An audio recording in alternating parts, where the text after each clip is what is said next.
Assalamualaikum warahmatullahi wabarakatuh.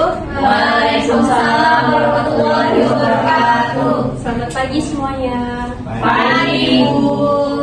Sebelum memulai pelajaran pada pagi hari ini, Farhan boleh pimpin doanya dulu ya. Baik, Bu. Sebelum kita mulai kegiatan belajar pada hari ini, marilah kita berdoa menurut agama yang diyakini masing-masing. Berdoa dimulai. Doa selesai. Nah, sebelum mulai pelajaran, Ibu absen dulu ya. Apakah semuanya hadir? Esther Ruben, Hadir, Bu. Della Triatna, Hadir, Bu. Farhan Maulana, Hadir, Bu. Arlisha Syabina, Hadir, Bu. Dewi Nur Fadila, Hadir. Iza Mahdia, Hadir. Wahidatul Zakia, Hadir, Bu. Afrida, Saya, Bu. dan Nurlianti Vindo. Hadir, Bu. Sebelum kita masuk ke materi yang akan Ibu jelaskan hari ini, kalian sebelumnya harus mengetahui apa saja tujuan dari pembelajaran IPS pada hari ini. Di sini Ibu akan membahas tentang masalah ekonomi yang berkaitan dengan kebutuhan, alat pemuas kebutuhan, kelangkaan. Nah, sebelumnya apa ada yang tahu kebutuhan itu apa? Nah, coba jelaskan apa itu kebutuhan. Kebutuhan adalah segala sesuatu yang dibutuhkan manusia untuk mempertahankan kelangsungan hidupnya secara alamiah melalui pencapaian kesejahteraan. Selanjutnya kita masuk ke masalah ekonomi, yaitu kebutuhan dan kelangkaan. Hari ini kita akan membahas tentang masalah ekonomi, yaitu tentang kebutuhan dan kelangkaan. Nah, Ija tadi sudah menjawab apa itu kebutuhan. Selanjutnya bisa juga kebutuhan diartikan sebagai keinginan manusia atas barang dan jasa yang beraneka ragam untuk dapat terpenuhi dengan alat atau sarana yang ada sehingga tercapainya kemakmuran. Kemudian dari kebutuhan tadi itu dibagi lagi menjadi beberapa kebutuhan intensitasnya, kebutuhan sifat, waktu dan subjek serta konsumennya. Yang pertama ada kebutuhan menurut intensitasnya. Yang pertama ada kebutuhan primer. Ada yang tahu kebutuhan primer itu apa? Nah, kebutuhan primer adalah kebutuhan manusia yang mutlak harus dipenuhi terlebih dahulu. Contohnya itu misal makan, terus pakaian dan rumah. Yang kedua ada kebutuhan sekunder, di mana kebutuhan sekunder adalah kebutuhan yang sifatnya sebagai pelengkap setelah kebutuhan primer terpenuhi. Contohnya meja, kursi, lemari, dan sebagainya. Yang ketiga ada kebutuhan tersier. Kebutuhan tersier adalah kebutuhan terhadap barang mewah. Kebutuhan tersier dipenuhi setelah terpenuhnya kebutuhan primer dan sekunder. Contohnya tuh rumah mewah dan pakaian hasil karya perancang luar negeri. Nah, dari intensitas kemudian ada sifat. Kebutuhan menurut sifatnya itu yang pertama ada kebutuhan jasmani, di mana kebutuhan jasmani adalah kebutuhan yang berupa barang dan jasa untuk memenuhi kebutuhan jasmani atau fisik manusia. Misalnya lagi tuh olahraga, makan, dan pakaian. Kemudian ada kebutuhan rohani.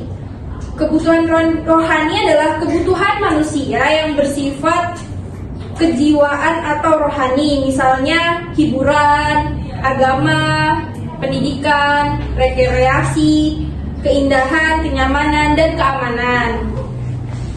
Yang ketiga ada waktu pemenuhannya, yaitu kebutuhan sekarang dan kebutuhan mendatang. Kebutuhan sekarang, di mana kebutuhan sekarang adalah hal yang harus dipenuhi pada saat dibutuhkan.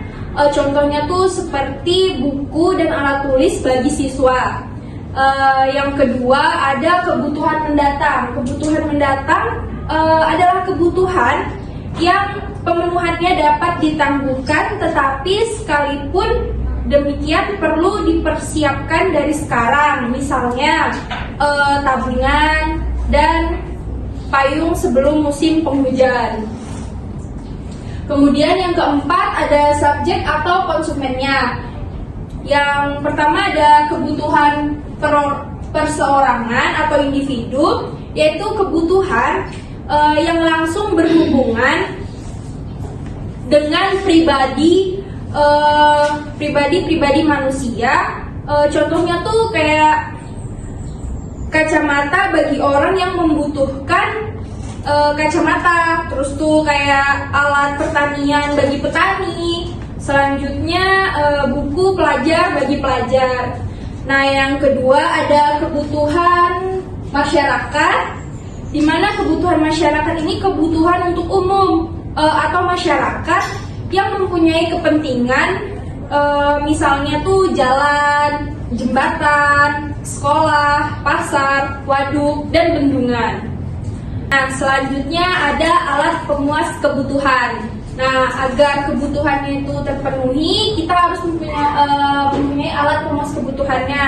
Nah, apa sih alat pemuas kebutuhan? Yaitu untuk memenuhi kebutuhan manusia diperlukan alat pemuas, atau secara sederhananya bisa dipenuhi oleh barang dan jasa. Adapun yang dimaksud barang atau jasa adalah segala sesuatu yang dapat memenuhi kebutuhan atau pemuas kebutuhan manusia. Dengan kata lain, barang adalah setiap benda wujud yang mempunyai faedah atau guna bagi manusia. Dan jasa adalah benda tak berwujud atau abstrak yang juga berfungsi sebagai alat pemuas kebutuhan manusia. Kemudian alat pemuas kebutuhan terbagi menjadi 5, yaitu barang menurut sifatnya. Yang pertama adalah barang ekonomis. Barang ekonomis adalah barang yang jumlahnya terbatas bila dibandingkan dengan kebutuhan manusia, sehingga untuk memperolehnya memerlukan pengorbanan baik tenaga maupun uang. Nah, contohnya saja tuh makanan, pakaian, rumah, dan air mineral. Pengorbanannya itu misalnya kamu harus membayar dengan sejumlah harga tertentu. Misalkan nih kalian beli makan, kalian harus mengeluarkan uang kalian. Nah, itu disebut barang ekonomis karena kalian mengorbankan uang kalian untuk membeli makanan tersebut. Kemudian ada barang bebas.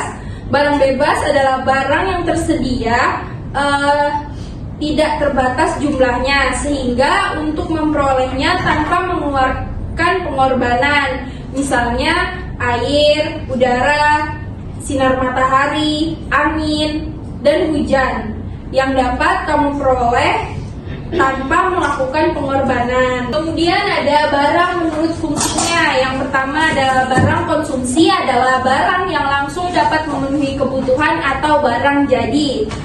Contohnya tuh seperti sepatu, baju, dan televisi. Yang kedua ada barang produksi, di mana barang yang tidak langsung memenuhi kebutuhan manusia atau konsumen, tetapi merupakan alat membantu dalam proses produksi. Misalnya mesin produksi, terus gedung atau bangunan pabrik, kemudian tanah dan bahan baku. Selanjutnya ada barang menurut wujudnya. Yang pertama, barang konkret atau nyata adalah alat pemuas kebutuhan manusia berupa zat dapat diraba dan dilihat. Misalnya rumah, makanan, sepeda motor, mobil, dan perhiasan. Yang kedua ada barang abstrak atau barang immaterial, adalah alat pemuas kebutuhan yang tidak dapat diraba atau dilihat, tetapi dapat dirasakan atau lebih dikenal dengan jasa. Misalnya hak cipta dan merek dagang. Kemudian ada barang menurut cara penggunaannya. Yang pertama ada barang subsidi. Barang subsidi itu adalah barang yang dapat saling menggantikan Artinya, bila tidak ada barang yang satu, maka dapat digantikan dengan barang yang lainnya.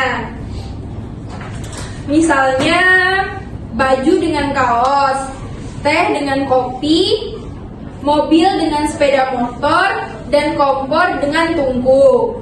Yang kedua ada barang komplementer, adalah barang yang dapat saling melengkapi. Artinya cara penggunaannya digabungkan dengan barang yang lain. Contohnya kopi dengan gula, mobil dengan bensin, dan kompor dengan minyak tanah atau gas. Selanjutnya ada barang menurut cara pengerjaannya. Yang pertama itu ada barang mentah, di mana barang mentah adalah barang yang baru dihasilkan oleh alam. Misalnya tuh hasil petani dan hasil perkebunan. Yang kedua ada barang setengah jadi. Nah, barang setengah jadi itu contohnya tepung, kain, dan kulit. Nah, maksud dari barang setengah jadi itu adalah barang yang masih perlu proses produksi. Yang ketiga ada barang jadi. Barang jadi adalah barang yang telah selesai mengalami proses produksi dan langsung dapat dikonsumsi. Contohnya tuh sepatu, terus tas, dan pakaian. Selanjutnya ada kelangkaan sumber daya. Nah, ada yang tahu nggak kelangkaan itu apa? Sumber daya. Coba satu orang, ibu tunjuk ya. Dela, silahkan jawab. Kelangkaan itu barang yang susah didapat, Ibu. Ya. Atau juga kelangkaan itu bisa disebut suatu kondisi di mana manusia memiliki sumber daya ekonomi yang terbatas untuk memenuhi kebutuhan yang tidak terbatas. Selanjutnya, kelangkaan sendiri terdiri dari kelangkaan sumber daya alam, kelangkaan sumber daya manusia, dan kelangkaan sumber daya modal, serta kelangkaan sumber wirausaha. Nah, selanjutnya ada kelangkaan terdiri dari kelangkaan sumber daya alam. Nah, kalian pernah nggak nih mengamati pengeboran minyak yang terjadi di lepas pantai? Apa yang terjadi bila pengeboran dilaksanakan terus-menerus tanpa henti? Cadangan minyaknya habis. Ya, bisa cadangan minyak di dalam bumi akan berkurang, yang bisa berakibat terjadinya kelangkaan. Nah, jadi kelangkaan sumber daya alam dapat diartikan terbatasnya persediaan sumber daya yang terkandung di alam, baik sumber daya biotik, hewan atau tumbuhan, maupun sumber daya abiotik, yaitu tanah, udara, barang tambang, air, dan ikan. Yang kedua ada kelangkaan sumber daya manusia, di mana dalam menjalankan roda perekonomian diperlukan manusia yang memiliki keahlian dan pengetahuan tinggi. Kelangkaan sumber daya manusia di sini bisa berarti sulitnya ditemukan manusia yang berkualitas, baik dari segi pengetahuan maupun keahlian yang mampu menjalankan kegiatan ekonomi. Yang ketiga, ada kelangkaan sumber daya modal, di mana sumber daya modal sangat diperlukan dalam proses produksi barang dan jasa. Sebagai negara berkembang, Indonesia masih banyak menemukan berbagai kendala, terutama masalah permodalan. Modal di sini tuh tidak hanya dalam bentuk uang, tetapi juga bahan baku, gedung, dan mesin-mesin. Yang keempat ada kelangkaan sumber daya wirausaha, yaitu seorang wirausaha adalah orang yang memiliki sikap mental kewirausahaan, kelangkaan sumber daya wirausaha ini merupakan dampak dari sedikitnya orang yang berpikir kreatif dan inovatif akibat sumber daya ekonomi yang ada tidak dapat dikelola secara maksimal karena kurangnya kemampuan menjalankan gagasan kreatif tersebut. Dari materi yang telah Ibu sampaikan tadi tentang masalah ekonomi, apakah ada yang ingin ditanyakan? Saya Ibu mau nanya. Iya, silahkan Aprida. Tadi kan Ibu menjelaskan bahwa kebutuhan itu adalah keinginan manusia atas barang dan jasa yang beraneka ragam untuk memenuhi kebutuhan. Nah, sebenarnya Ibu kebutuhan sama keinginan tuh sama nggak sih atau ada bedanya gitu? Jadi kebutuhan sama keinginan itu berbeda. Kebutuhan itu bersifat objektif, sedangkan keinginan bersifat subjektif, yaitu yang dipengaruhi oleh budaya, popularitas, dan lingkungan tempat tinggal. Selanjutnya, apa ada yang ingin bertanya lagi? Saya Bu, Iya, Dewi, silakan. jadi apa saja faktor-faktor dari kebutuhan yang mempengaruhinya Bu? Faktor yang mempengaruhi kebutuhan itu ada bermacam-macam. Yang pertama ada pendidikan, pendapatan, perkembangan zaman, kondisi alam, adat istiadat, dan lingkungan serta agama. Selanjutnya, apa ada yang ingin bertanya lagi? Tidak ada. Karena tidak ada yang ingin bertanya, Ibu akan berikan kalian tugas kelompok. Nanti sekretaris silahkan bagi kelompoknya, dan ini tugasnya ya. Iya Bu. Sebelum Ibu tutup pembelajaran hari ini, coba satu orang simpulkan materi yang telah Ibu sampaikan dan Ibu jelaskan pada pagi hari ini. Ada yang bisa menyimpulkan?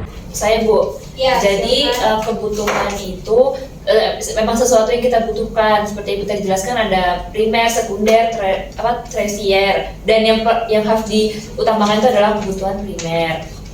Dan kemudian untuk kelangkaan itu juga tadi sebenarnya sumber daya yang kita punya itu terbatas, tapi emang keinginan kita itu sebagai manusia itu yang tidak terbatas. Jadi terjadilah kelangkaan.